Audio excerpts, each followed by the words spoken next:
Welcome to the Woodshop Life Podcast, a bi-weekly podcast focused on the craft of woodworking.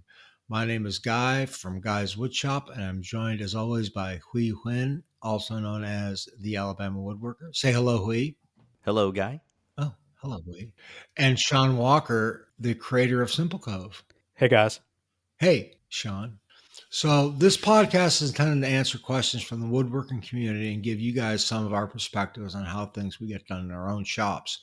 And we also have a Patreon account, and right now we have one level, and we are simply asking for a small donation just to try to cover the cost of bringing you this podcast. So please go to patreon.com/woodshoplife.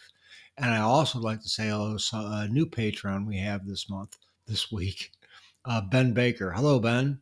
And we sincerely hope that you will give us your support. And stay tuned to the end of the show to hear about what we've got going on in our own shop.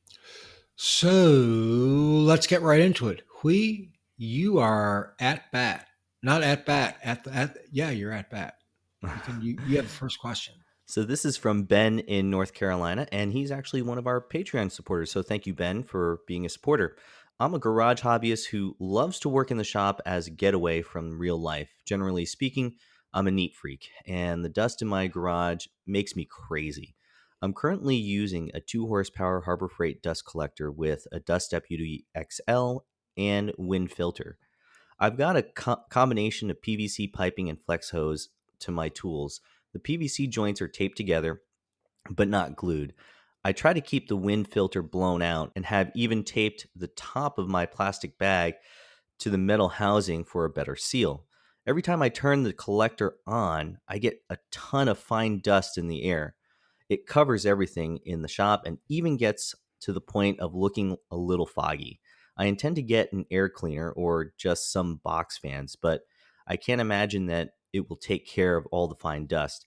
I don't know what to do. I'm considering the Oneida Supercell because it seems totally self-contained with no exposed filter or bag, but that's a big purchase for a hobbyist. I see shops that look spotless online. Is having a dustless shop really possible? Is there anything you suggest I look at in my current system to minimize the dust? Well, I think the shops that you see online that are spotless and dustless are folks that clean their shop before they turn on the camera. Um, and can I be honest with you? I do that sometimes, right? But I have a layer of dust that accumulates on a lot of my tools and on my workbenches and work surfaces all the time. It's just the nature of the beast, Ben. I think you're going to have some fine dust. The best way to mitigate it is to not do woodworking. Your answers are kind of like what I would say. Am I starting Really? to rub off on you? Yeah. Real. It's a good thing. It's a good thing. Straight and to the point. Listen, you're going to have it. I have it. I think all of us struggle with it a little bit. I use a leaf blower. That really helps a lot. I know that's like, I don't know if that's cheating or not, but I use a leaf blower. I get this dust in the shop. I open up the garage doors and I just blow out the thin layer of dust that's all over my stuff. They say that the best way to mitigate it is to collect all the dust and all the fine dust, particularly at the source, right at the tool, before it can even be thrown up in the air. That's a really hard thing to do, particularly on some tools where you really need to be able to see what you're doing. I know, Sean, you've used things like dust shrouds and whatnot on the router. Do you use that on a regular basis, or do you sometimes not use it because it's just kind of inconvenient and not particularly safe for you to be able to see the tool? With the Festool, I absolutely love it. It's easy to use. Sometimes you can't really see the bit, and like if you're doing a stopped cut, it's sometimes a pain in the butt.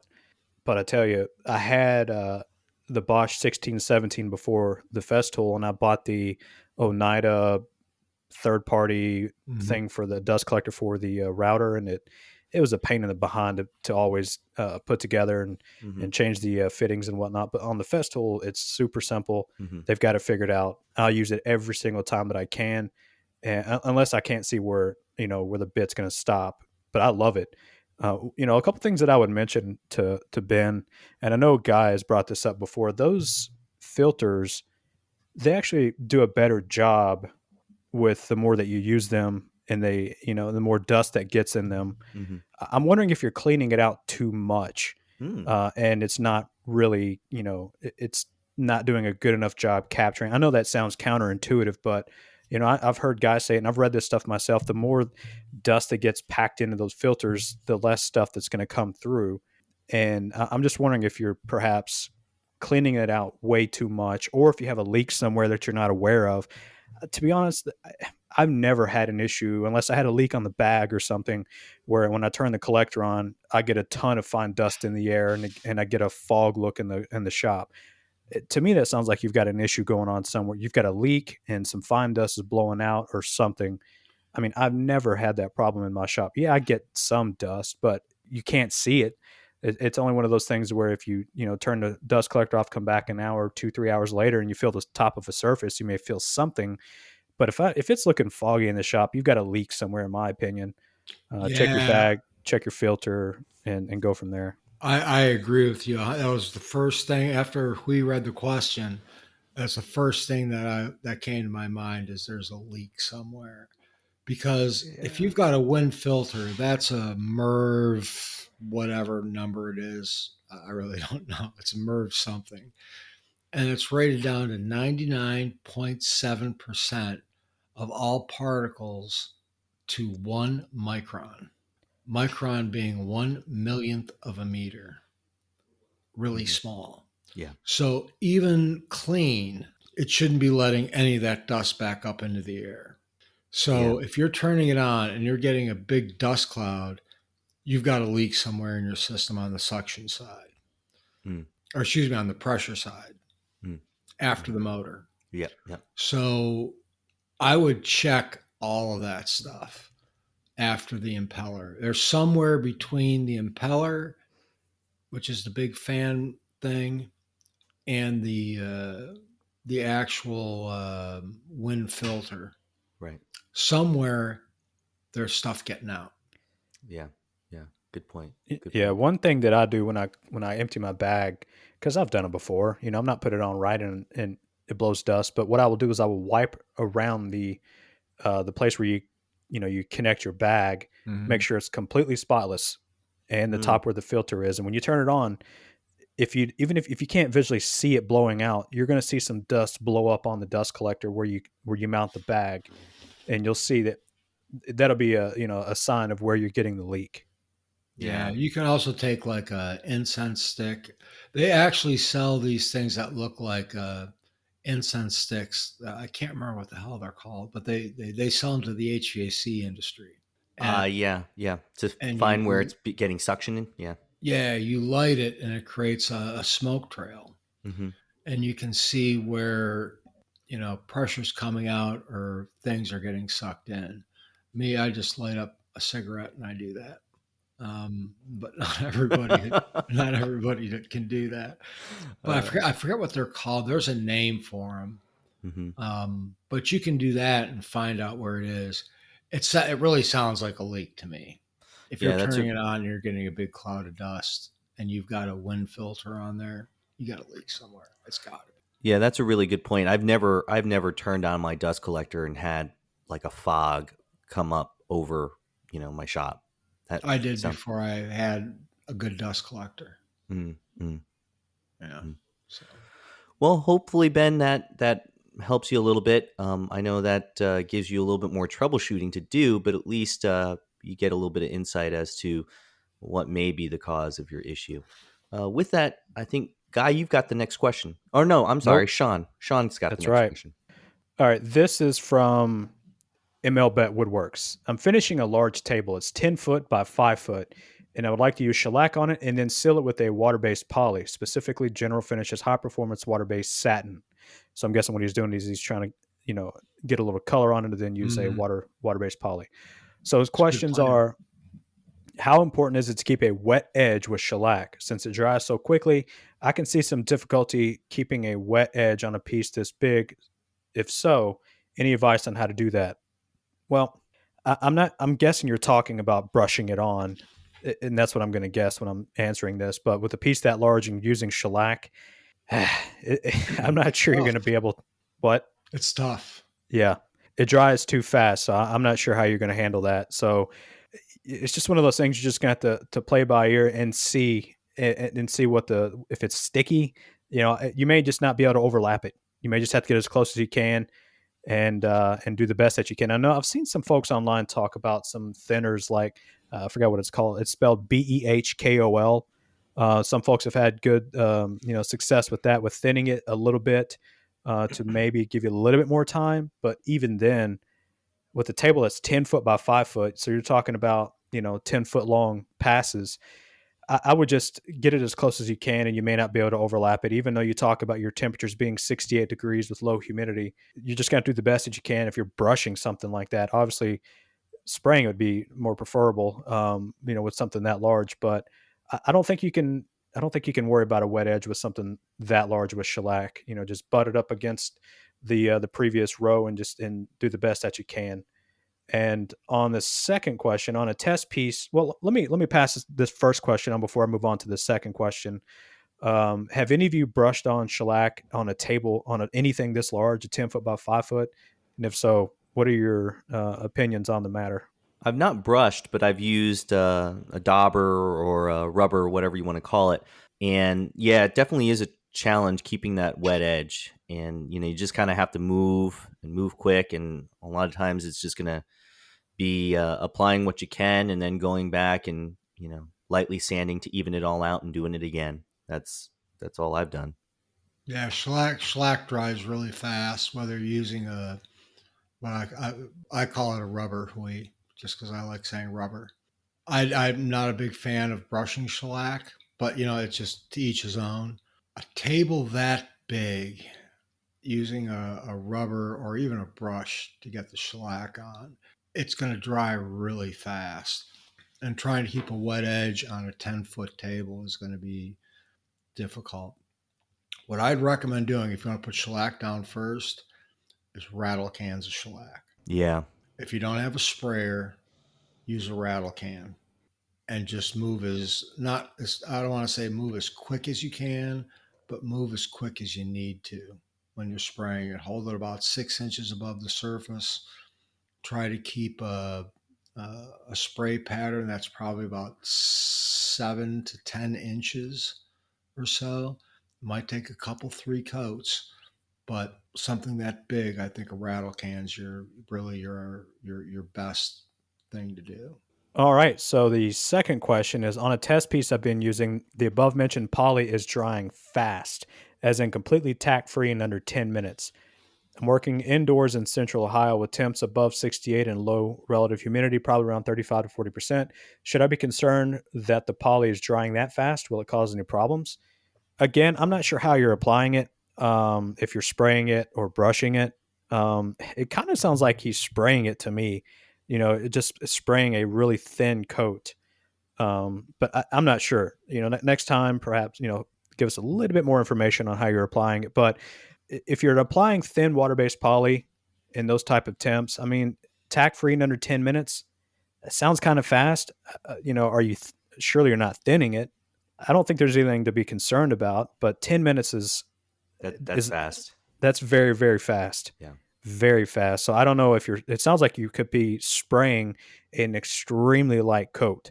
That's the first thing that came to my mind, because if you're brushing, you can put down some thin passes, but it sounds like he's spraying to me, and it's spraying extremely thin coats of this stuff for it to dry in under 10 minutes and be tack free. Yeah, and if he's spraying, he can go a little bit heavier on the material feed, and it might not be as dry as fast if he's putting down a really thin coat.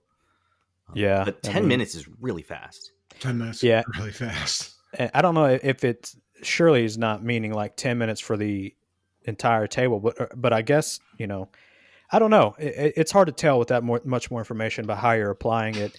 But you're definitely going to be having to put down more coats if it's drying that fast. It means you're putting down some super thin coats of that high performance water-based poly. The high performance, they say to put on, the instructions tell you to use a foam brush, which I've always done with, if I'm brushing, not spraying. Let's take spraying out of the equation. Let's assume that he's brushing.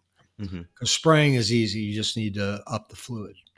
So if you're brushing, use a wide brush. Use like a 6-inch brush. Pour the high performance into a separate container, which you should do anyways because you should strain it first. Use a big brush. The nicest thing about using the General Finishes High Performance or the Minwax polyacrylic, Yeah. polyacrylic, is that when you use the foam brush to put it on and you lay down a thick coat of it, you look at it and go, oh my God, it looks so awful. It dries extremely flat. Mm-hmm. It really levels itself out well.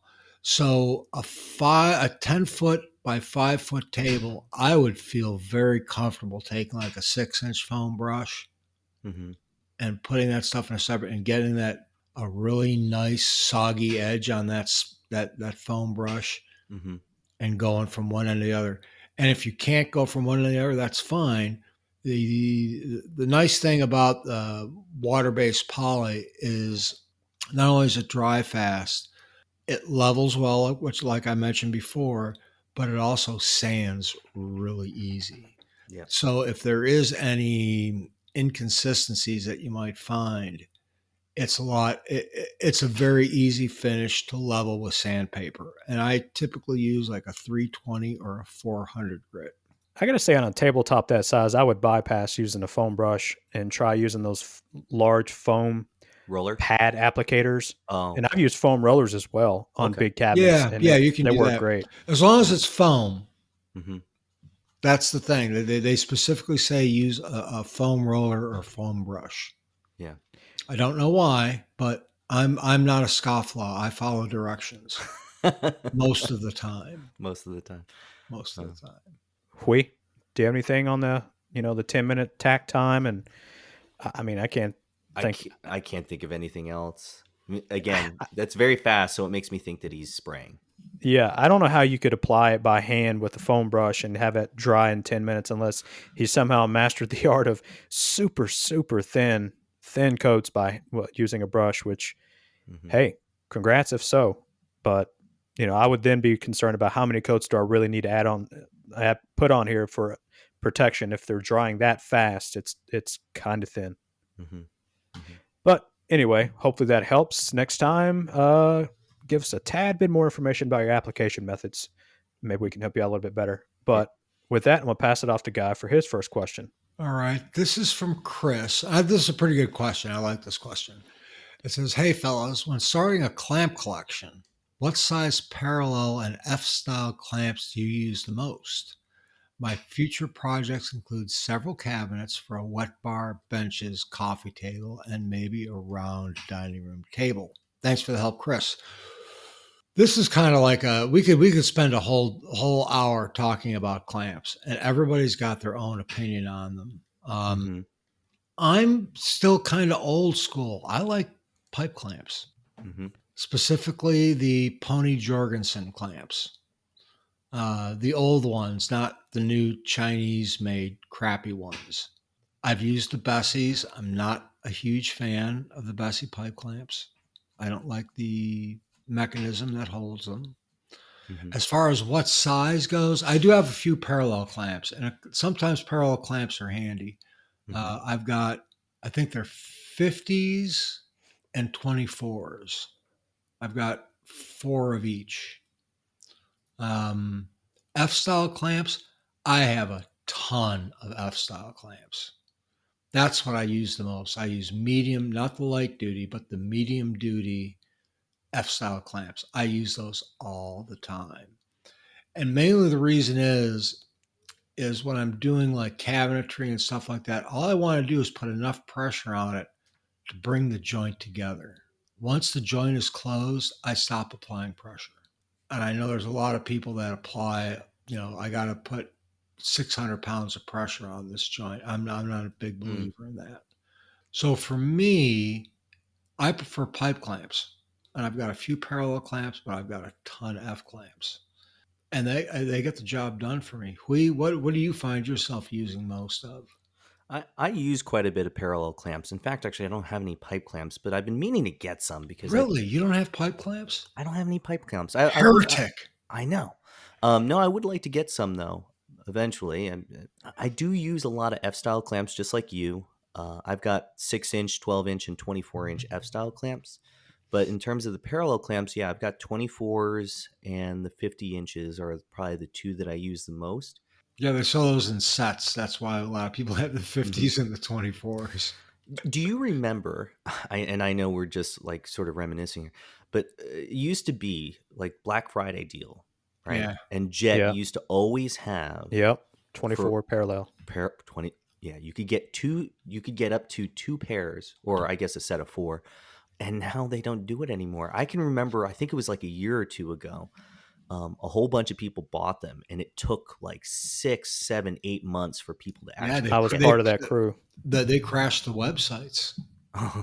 Remember that? They were offering 50% off on those. Yeah. And it took a very, very long time to get them. And the ones that I got during that Black Friday deal, Hmm. I have nothing but problems with sliding the jaws up and down. It's just, Really?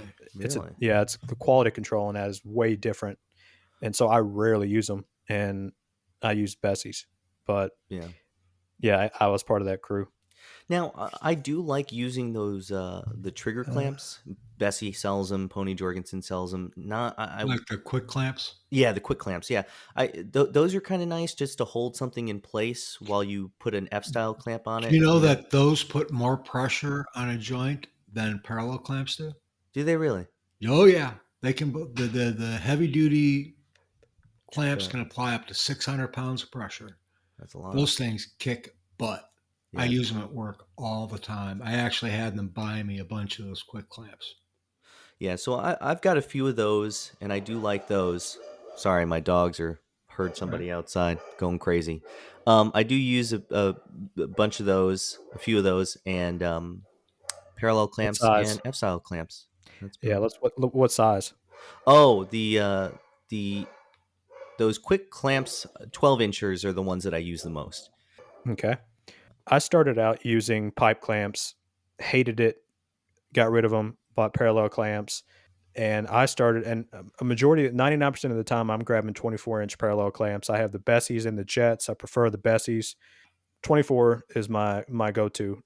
Oftentimes, I'm like, dang, I wish I had 12-inch clamps, parallel clamps, but 24 seems to be a good number for me for the majority of my projects. I do have the really long ones. I think I've got 3 of the 50s and 2 of the some that are even longer than that. And F clamps, I have the Harbor Freight ones. I would like to have the heavy duty Bessies because I think they're amazing, but I just, they work. But I use 24-inch and 30-inch F clamps more than any other. And then again, the those Bessie trigger clamps, those are amazing. I like using not the super small ones, but I guess the medium is what they call them, 12-inch for a majority of the stuff. But I do have the heavy duty ones, and those things are beasts. But yeah, those are pretty much the clamps that I use, and I stick to 24-inch parallels mainly myself. Yeah, Hey, see, unless I'm doing something very specific, I rarely use the parallel clamps. I much prefer pipe clamps. They put so much more pressure on, and there's so much. Yeah. And Sean, I'm not surprised you don't use them so much because they're cheaper. No, they're too much of a hassle. I see. I don't think so. Yeah, I do. What's a hassle about them? Sliding. I don't know. I just don't the way that the legs. You got to set them down on the table, adjust the legs, slide them in and out so they don't fall over. You got to protect, unless you get the expensive pipe. You got to put something down so that the black stuff on the pipe doesn't get on your boards. And Yeah, I just yeah. don't. I've used them for so long. The heads are too small on them compared to the parallel. See, The jaws, again, rather. I've used them for so long. To me, it's like second. It doesn't bother me, and I don't for like the black marks that it can leave. You can wax those things. That helps. Or I typically put down like little pieces of blue tape on them. Yeah. The same as I would parallel clamps. Mm. You Yeah, got to so protect those things. You can't get glue on those things, man, Yeah. because No, glue but you gets can in wipe the it teeth. off. Yeah, yeah. But that's what I'm saying. It still requires some preparation and a little extra work either way. But Yeah, like I absolutely. said, I can get a lot more pressure with pipe clamps. Yeah, but I don't need pressure. I like gaps. But if I'm doing a glue up of something other than like a tabletop, I'm using medium duty F clamps for everything. And another good thing that I like about the parallel clamps is if I'm clamping up a panel and I'm done with it, I can just stand them up on their Yeah. feet and move it out of the way. Well, you can do the same thing with pipe clamps if you use the same length ones. They just, Yeah, but you got just a small pipe on the end that you got to stand them up on. as far as like clamps goes and sizes and stuff, I'd recommend, it really depends on the projects you're making. If you're going to do cabinetry work, you want clamps that are at minimum 24 inches wide, or can clamp up to 24 inches, because that'll help you with things like face frames with the depth and things like that. 24, 36, 48, 50, those are all good sizes. I've got some really, talking about the jet stuff. I've got some like 60 and 72 inch parallel clamps that I've used maybe like once or twice. Yeah. So We always talk about this, and this kind of dovetails nicely into this conversation. It just depends on what kind of woodworking you're doing. yeah, it'll give you a little bit of insight on what we're doing there in each of our shops. I'm really surprised Hui doesn't own any pipe clamps. I don't have any pipe clamps. Unbelievable. How do you survive? He has a huge clamp collection. I don't understand why he would add more clamps to what he Get has. rid of some of that crap. I use them all. They're great. Anyway, I need to get some pipe clamps. No, you don't. Okay. Yes, you do. How many parallel clamps do you own? And be honest. I don't know. Oh, yes, you do. No, I don't know. Everybody knows. Everybody knows. If my shop was actually at my house, I'd probably go and count them. But right now, it's not at my house. What's a guess? Probably like 24. I think, yeah, that sounds about right. So why would you need pipe clamps? I don't know. Because you can put more pressure on them, and they're flatter and they're easier to use. You don't need more pressure. Sometimes you do. No. They're easier to use. How? What? How? They're just easier to use. I find them easier to use. I find parallel clamps fidgety, and they don't apply pressure where I need them to. They're anything but parallel. You guys the are Jetson or the Besties. They're anything but parallel. They tend to push the wood out one way or the other. I don't know. I guess just comfortable with what you grew up with using. Yep. You guys are going to go on and on and on about this. Well, actually, I want to talk about a word from this episode's sponsor, Maverick Abrasives. Ooh. Maverick Abrasives is a family-run, American-made manufacturer of abrasives such as sanding belts and sanding discs. And there are no materials used from China in their manufacturing process, and they do really stand behind their quality and service. They have 5-inch sanding disc boxes starting as low as $12.50. Wow. And their pricing on sanding belts is the best on the internet. So give Garrett a call or check out their website at worldwideweb.maverickabrasives.com. And they are really good stuff, and they really do take good care of people. So I think Hui has the next question. That's right. And so this question is from Garrett. He actually sent it to me via my DM, but I put it in here. So Garrett, thank you for sending it to us. Good morning. I have a quick question about building a slab top hand tool bench. I was recently gifted a great 60-inch by 20-inch by 4.5-inch oak slab. My goodness, that's huge. I've read Chris's book. Chris Schwartz, I imagine, is who he's talking about, and would like to do a Roubo-style bench. My problem is my current shop is in the basement, and I would eventually like to move to a new outbuilding shop down the road. What design ideas would you suggest for a sturdy base design that is functional, but could eventually be broke down and move them out back together? I was thinking sliding dovetails in the bottom of the slab, then build a base to connect to that. I have no idea. Appreciate the help. in these types of situations, I kind of tend to think simpler might be better. Chris Schwarz, along with Megan Fitzpatrick, who were both at one point, I think, editors and contributors to Popular Woodworking Magazine, had done a LVL workbench, so a laminated workbench, I think, out of some LVL beams and whatnot. Megan had, I think, the original idea and design, and Chris had helped her with it. But it is a knockdown bench, and I think what she used are long bolts, bed bolts, those types of things. I would suggest doing that. I think the sliding dovetails, I mean, that's probably going to look great, and it's probably going to be a nice challenge for you to do. And if you want to do that, great, go ahead and do that. But me, I think I would probably go the route of seeing something that has already been done, similar to Megan Fitzpatrick's bench, and go about doing it in a relatively simple way. I know also Ramon Valdez has made a knockdown workbench. Now, it doesn't have a top nearly as large as yours, but it's the same thing. He's using bed bolts, bed bolt type style fasteners to hold his stretchers on his workbench together. So that's the direction I would go. Sean, is yours a knockdown? I know you have a shaker type. Oh, What? sorry, go ahead. I know you have a shaker style workbench. Is it a knockdown?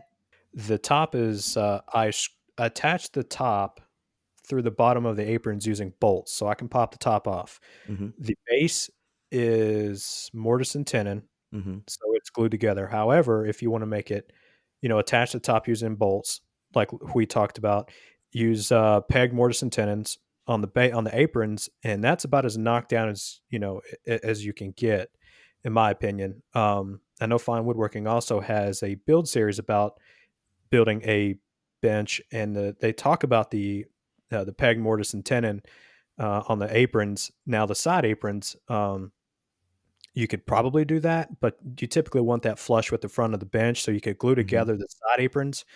But the longer aprons that connect the two assemblies, as you'll call it, you could definitely use some peg mortise and tenons to knock that down. So you're only having to move a top that's connected with bolts, and then the two assemblies that are the side aprons, I guess, and the legs, and then some longer aprons. I think that's about as as knocked down as I can think about on something this massive to hold that 4.5-inch oak slab top. Mm. That's a big ass top. Yeah. It's going to weigh a ton. As far as a knockdown base goes, I think we hit the nail on the head, which is to use the bed bolts. Some people call them bench bolts. It really doesn't matter. They're pretty much the same thing. That's a great way to do knockdown stuff, and it's pretty strong. You can really tighten and torque the heck out of them down. As far as he's talking about attaching it, sliding dovetails on the bottom of the slab, then build a base to connect it. I really don't think that's necessary. I think even the Rubo benches, they just the legs sit in mortises in the top, correct? And the Yes. top just sits on top of it. Yep. Mm-hmm. Mm-hmm. Yep. So I think a 4.5-inch thick oak slab. It ain't I going think anywhere. I think you could do the same thing. Mm-hmm. I don't think it's going to go anywhere, Garrett. I'm not an expert on workbenches. I know that people have built a lot of these Rubo benches. I'm not a big hand tool guy. I can use them, I guess, as good as most people, but I don't depend on them as heavily as some people do. So building a bench like that was never a priority for me, so I didn't do a lot of research on it.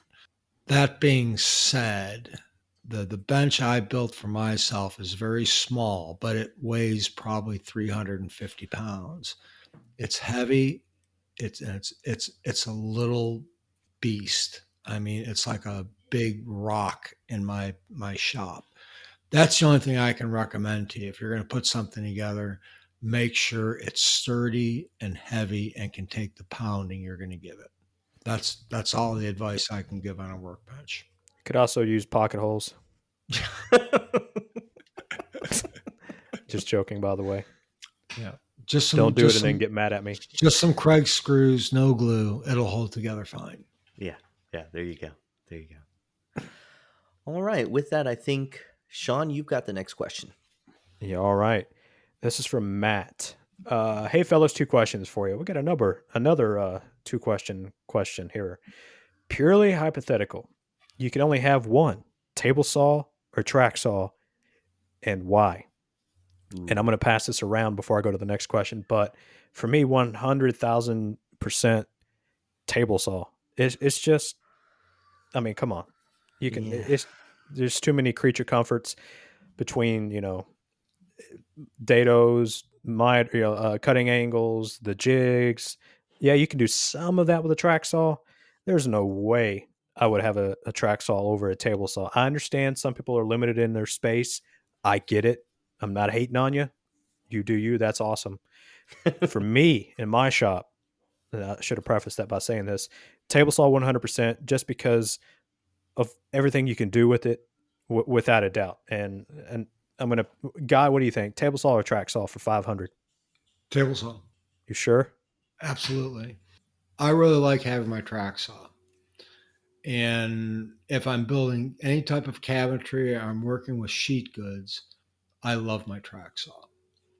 However, the track saw does not excel at certain things, like you said, Sean. You can't put a dado stack on it, Hmm. which I use the hell out of. You can't use jigs and fixtures with it. I don't want to say it's a one trick pony because it's not, but it's a two trick pony. The table saw is just so versatile. Yeah. You just can't give that up. We Anything I can do on the track saw, I can do with the table saw.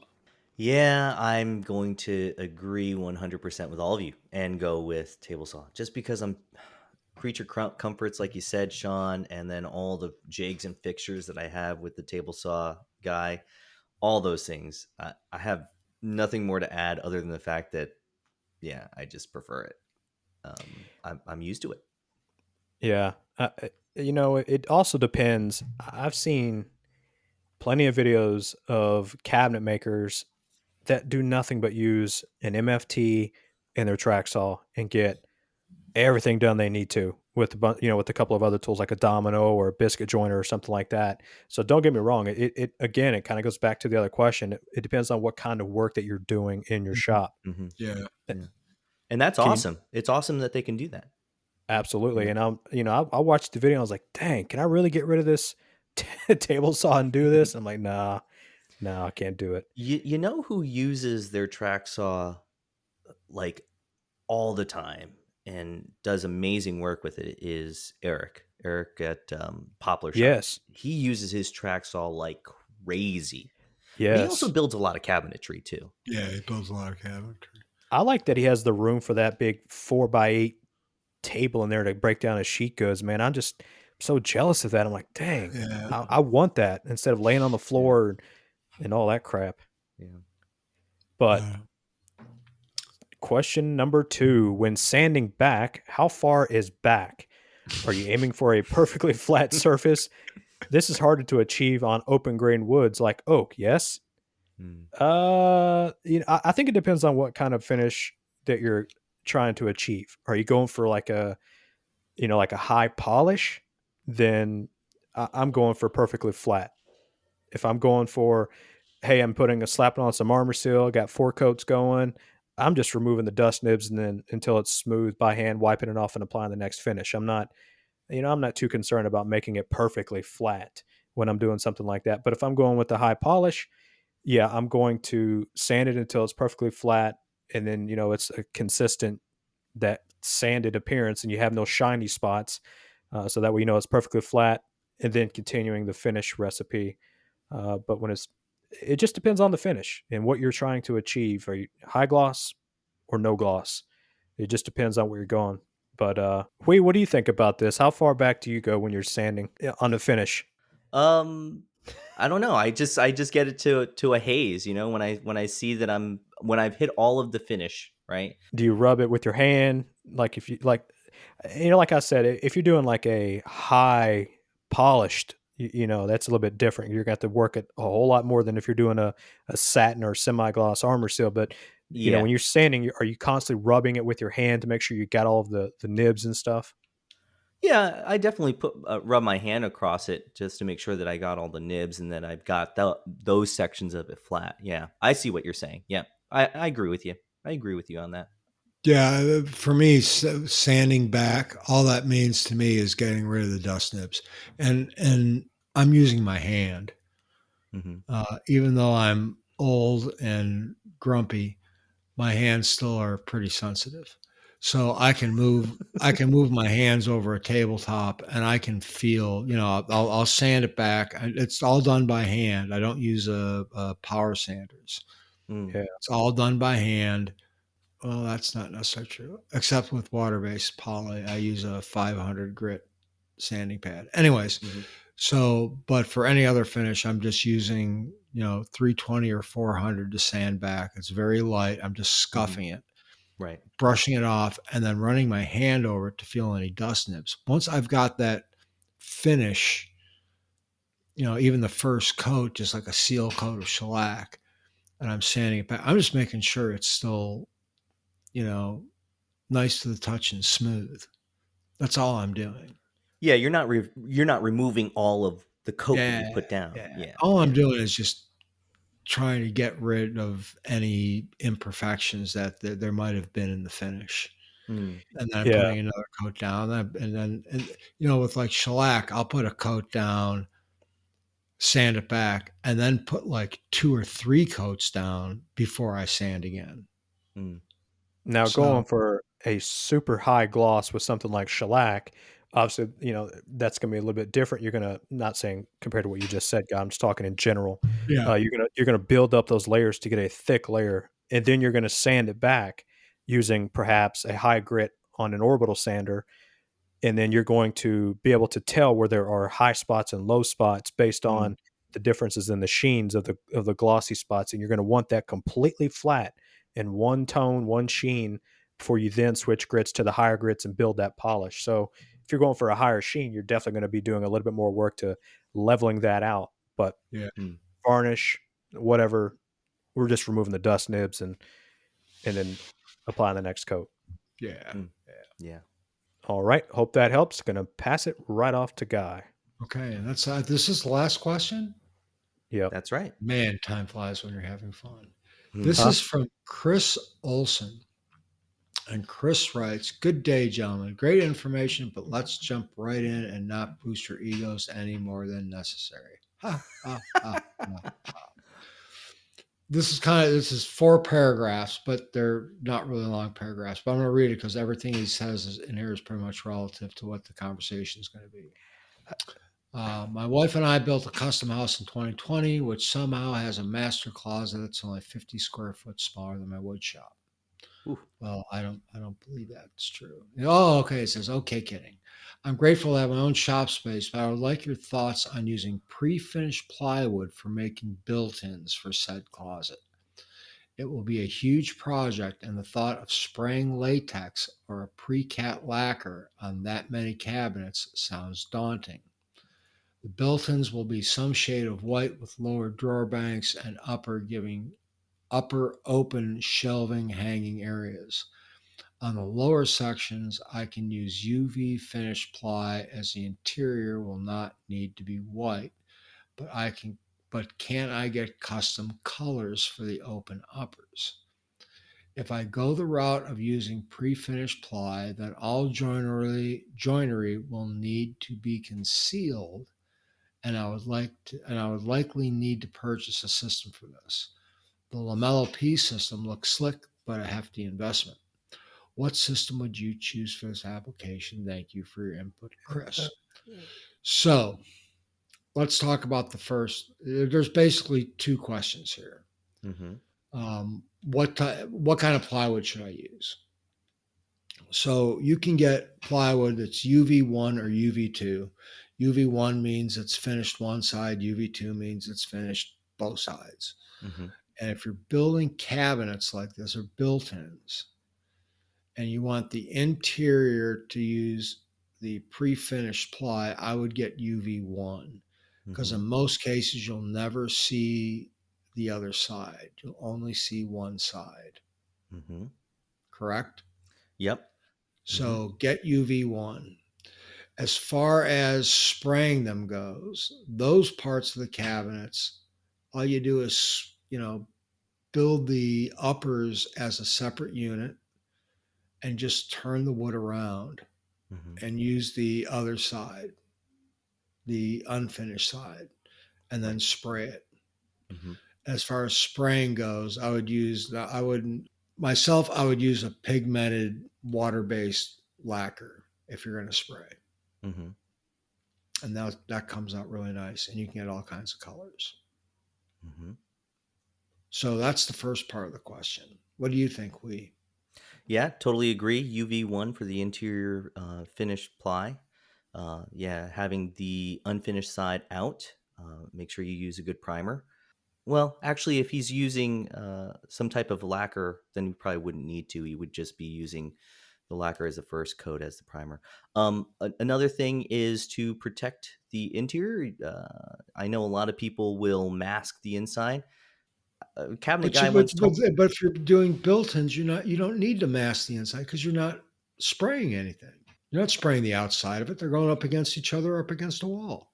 Oh, and then he would be spraying the face frame separately and then attaching that. Yeah, You're but absolutely right. his You're question is absolutely his right. spraying. He says that there's some uppers Mm-hmm. that's going to be open, and he wants to paint those white. Right. So the unfinished side would be the exterior part because you're not going to see any of it.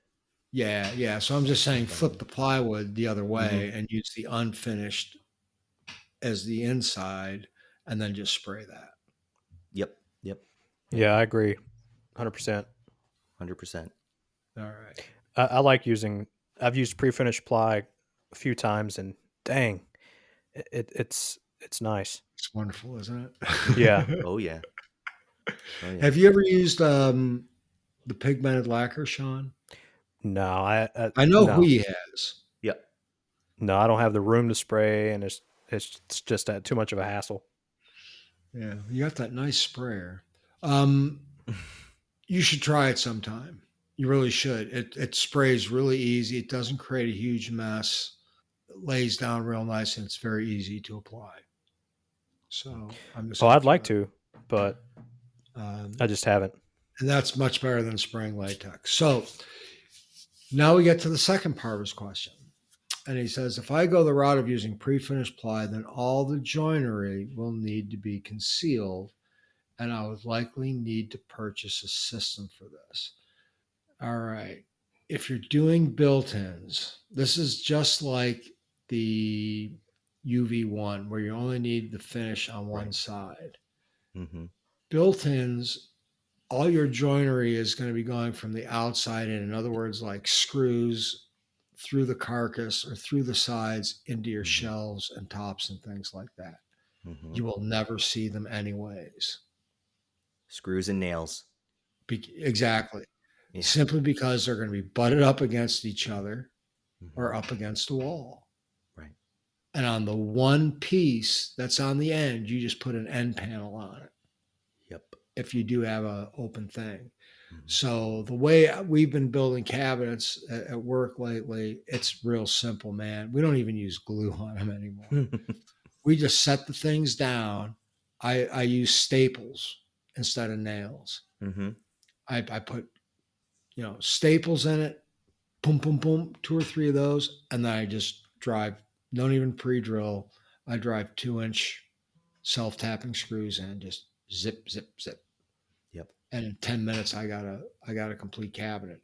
And if you're doing something like that for the built-ins, it's the exact same thing. If you're doing something like that, you're not trying to be real super high end, but still look really nice. And actually, will be like semi high end.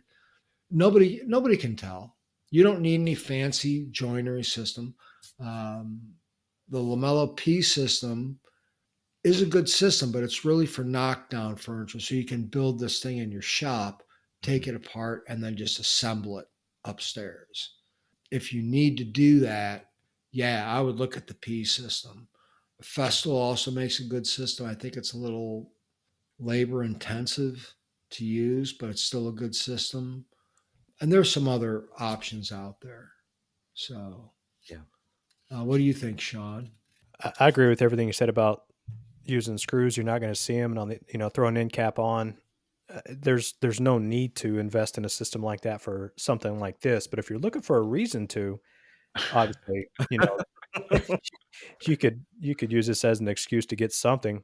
I mean, I have a Domino, so that's what I would use. And I know there's a person on YouTube that has some Lamello videos that you could probably watch. I wonder Um, who. yeah, I wouldn't watch the one that Guy put out. No, I'm just joking. He's No, the guy you want to I watch. watched the one that I think Paul Millard is his name. Who? Yeah, exactly. No, there's a guy's named Paul. I think Paul Millard or Paul Miller or something like that. Yeah, just search Um, for Lamello P system. You'll find them. yeah, Mhm. he does. He does. He has a real good video on the P system too. Not as good as mine, but it's good. It's good. But the advantages of the Lamello P system is that it's RTA or ready to assemble or knock down. Yep. So you can build these pieces in your shop, disassemble them, take them upstairs. It's easier to transport from one part of your house to the other than trying to get this large cabinet in a. It depends on how much room you have. I mean, I know people that have their bedroom closets are half the size are the size of half my downstairs of my house, and you could park a car in them. Yeah, you don't need to do anything like that. But like in my closet upstairs, yeah, I've got like a 30-inch door. There's a nasty turn. It Mhm. would be a lot easier for me to use a knockdown system, build them downstairs, bring them upstairs, and assemble them in place. Well, it sounds like Chris has a big master closet, so I don't think he has to worry about that. You Yeah. know, so, but like Sean said, if you need an excuse, and if you need, you need something to convince your spouse that you need, it's like, yeah, I need this. Might be a good excuse to get it. Yeah. Buy the Lamel P system at Colonial Saw and write them a note saying I sent you. So is that it? I Yeah. think that's it. Yeah. Okay. Well, I guess we're going to talk about what's going on in the shop. And I'm going to say, Sean, go first. What's going on in the shop? All right. So working on the cabinet still. I don't know if you guys have heard about that thing. I started it 37 months ago, but I am super, super, super close to pre-finishing, and then going to assemble it. I got the It drawer looks done. really good, Sean. Sure Well, does. thank you. Sure It's does. making me contemplate selling my tools because it's taken so long. But no, I'm just joking. I hope to have that done. But you know what? I'm going to say it on here. I hope to have it done by the next episode that you hear. Ooh. Uh, and I just need to cut rabbets in the drawer side, which I've already got that ready to roll, and assemble the drawer, veneer a back panel, which I'm trying to debate on what kind of veneer I want to use for that because I got some pretty cool looking curly sycamore or some more of the walnut, and then it's sand, pre-finish, assemble, and then done, and Yeah. then figure out what's next. And then while I was doing that, I should have been almost done by now, but I had a water heater fell on me that I had to mess with for all last weekend, and then I had to house sit a kitten that was extremely noisy. So I had 0 time in the shop. What? That was extremely noisy. Kitten, a cat, House sitting A kittens. kitten? Okay. Or kitten. my You A got a kitten. kitty? no, it was my something for my sister. So I didn't get much time in the shop last weekend, with the water heater and that, but Mm.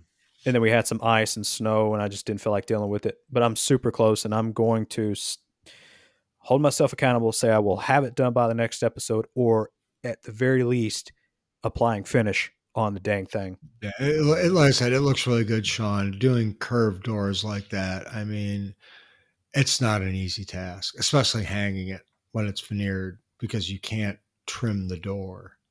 Mm. You got to be Yeah, perfect. and I'm gonna have to touch the door up because it's touching. So I'm gonna have to trim off the edge banding that's on there and re-edge band it, and then I got to fix 2 or 3 freaking broken brass screws. So I've still Oh. yet to do that.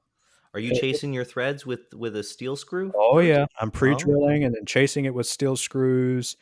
Um, and the problem is it's just going into that really hard plywood. Yeah. And yeah, oh, absolutely. but for some reason, two or three of them broke. That I'll get them sucks. out. It's no big deal. Yeah. It just set me back a little bit. Yeah. Well, what have you got going on in your shop? In my shop, not Yeah, nothing. much. You don't have a shop. Yes, you do. Well, I've been working on the new shop. Yeah. I did the floor finish. That took forever, and that took forever not because it took me Did you forever, do the but epoxy or the other stuff? I did the epoxy flake system. Yeah, so it's a epoxy base coat, then the flake, and then a polyurethane top coat. And the setback on that was not necessarily me. It was in the middle of this. We had a snowmageddon here in Alabama. Would you get an inch? No, we got like 4 or 5 inches. It was Oh my God, 4 or man. 5 I inches. know, it was significant. Dude, Well, we almost got an inch of ice before we got 8 inches of snow. Well, we Yeah. don't have snow plows, so when it drops in temperature at night, then it all turns to ice the next day because none of the road, we don't have any plows, and it was terrible because this epoxy stuff, if it's freezing outside, the manufacturer won't ship it, Yeah. and it was just on back order and waiting and waiting and waiting. I mean, I finished prep on the floor like 2 weeks ago. But I finally got the opportunity to apply it, and it's done. It Finished. looks great. I was telling somebody, I can't remember who it was, your name came up somehow, and I was like, if woodworking doesn't work out, you could always sell cars out of that thing because it's so spotless. Looks like a dealership in there. Yeah, wait until the house settles a little bit and it all cracks and Oh yeah. is Oh, yeah. uneven, and Of yeah, it's course. going to be Yeah. wonderful. Don't It's be a gonna be Debbie wonderful. Downer guy. Come on. Thanks. I'm not being a Debbie Downer. I'm being realistic. and then That's character. And then I drilled a 3.5-inch hole through the garage wall today for my mini split. So Nice. that's all I've been doing in the last 2 weeks. How about you, Guy? I think you've got quite a bit going on, at least in the At work, I've always At got work, stuff yeah. going on. Yeah, I don't have much going on in the home shop. And my wife has been taking over my shop on the weekend. She's been painting trim. Mm. I had to replace all the shoe mold in my house and put new trim in and base molding in a lot of the house because we had new floors put in. And they ripped all that stuff out. And then the old stuff we still ripped out. So it all has to be painted and then installed. So I'm working on that and she's working on that. So I don't have much going on in my shop. At work, I've got a lot going on. They gave me a project this week. It was like one of those projects that some interior designer, they know everything about furniture. They designed this 16-foot. It's 2 8-foot tables joined together, 2 8-foot tabletops that are 4 feet wide, 1.5 inch white oak. Then they designed this mid-century modern, really super thin, dainty base for it. And I'm looking at this thing and I'm going, do they realize that this top is going to weigh somewhere around 400 pounds, give or take? Because there's no way this base is going to be able to support a 16-foot, 400-pound tabletop. So it's been a real challenge for me to figure out. They give me a lot of leeway as far as, joinery, because there is no joinery on any of these plants. It's just a drawing saying it needs to look like this. Mm-hmm. So it's been a real challenge to try to design something that's going to have strength and still look the way the designer wants it to look, with as few changes to the aesthetic as possible. So that's been a real head scratcher the last couple of days. That's my latest thing, was working on that. And I think I have it figured out. And then it has to be assembled on site because we're not going to be able to get it in otherwise. That's why it's in 2 pieces, 2 8-foot pieces. Oh, no, it's going to be like 6 pieces, the base. And it's got to be assembled on site. So I've got to make it, RTA, ready to assemble on site, to hold the 400-pound tabletop that's going to be used as a conference table. IV. So I got that going on. We delivered. I don't know if you guys remember that really weird cabinet I made that Yeah, had with the petrified wood and whatnot. petrified wood. Yeah, we delivered that today and put it in the customer's house. And he's just over the moon happy. His wife is just, oh my God, it's so beautiful. I'm going, I almost said, really? No, it's one of those things. I posted a picture on Instagram. Some people loved it. Some people hated it. I mean, it Well, is you didn't what have it a is. choice, guy. Yeah, well, I'm just building what I was told to build. Yep. It was still my design, but I had certain design parameters. So, Yeah. but we delivered that today, and that was kind of nice. So, anyways, that's about it. I could go through all the stuff I've got going on in the shop, but nobody cares. So, but I think that's going to do it for the show. And we'd like to thank everyone who left us a 5-star review on iTunes. It really does help us in the search rankings. And of course, we truly appreciate the support and feedback. So please remember this podcast is here to answer questions from you, the woodworking community. And if you have woodworking questions you would like answered, you can send them to the podcast contact page at woodshoplifepodcast.com. Wow, that's a mouthful. Or DM us through our Instagram account at woodshoplife.